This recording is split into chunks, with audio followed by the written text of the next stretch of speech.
Welcome to a new video from the Parts channel. Well, I'm going to make a short video, but that I find very interesting, answering several questions that you have left me in relation to a video that I uploaded about a turbo that was damaged, and it was leaking oil into the intake. The turbo is from a CITROEN Jumpy 1600 HDI engine. From 2018, I will leave you a link to the full video in case you want to see it. Look, this is the turbo. There you can clearly see that it is pulling the oil that lubricates the turbo itself towards the intake. I will explain to you what the problem is. Here you are, here you can see the kilometers that this CITROEN Jumpy has, barely 153,000 kilometers. They are very few. This is the turbo that is causing these problems. There you see what the problem is. It has excess play in the shaft, and this is caused by premature wear of the turbine shaft. Bushings. Is it? Why do I say premature?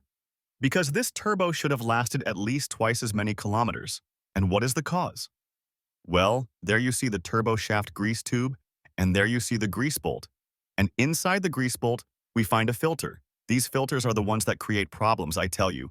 We find many engines like this with these kilometers, and also with fewer kilometers, with damaged turbos.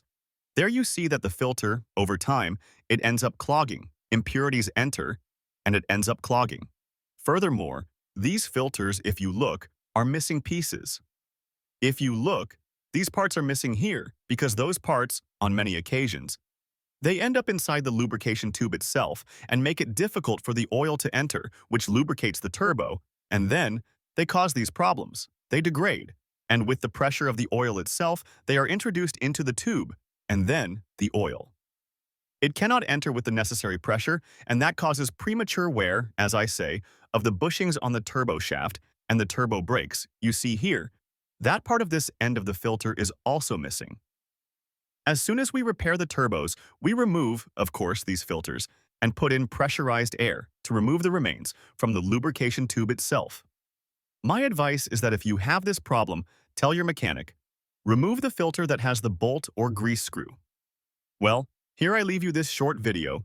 If it has been useful to you, then don't forget to give a like and subscribe to the channel.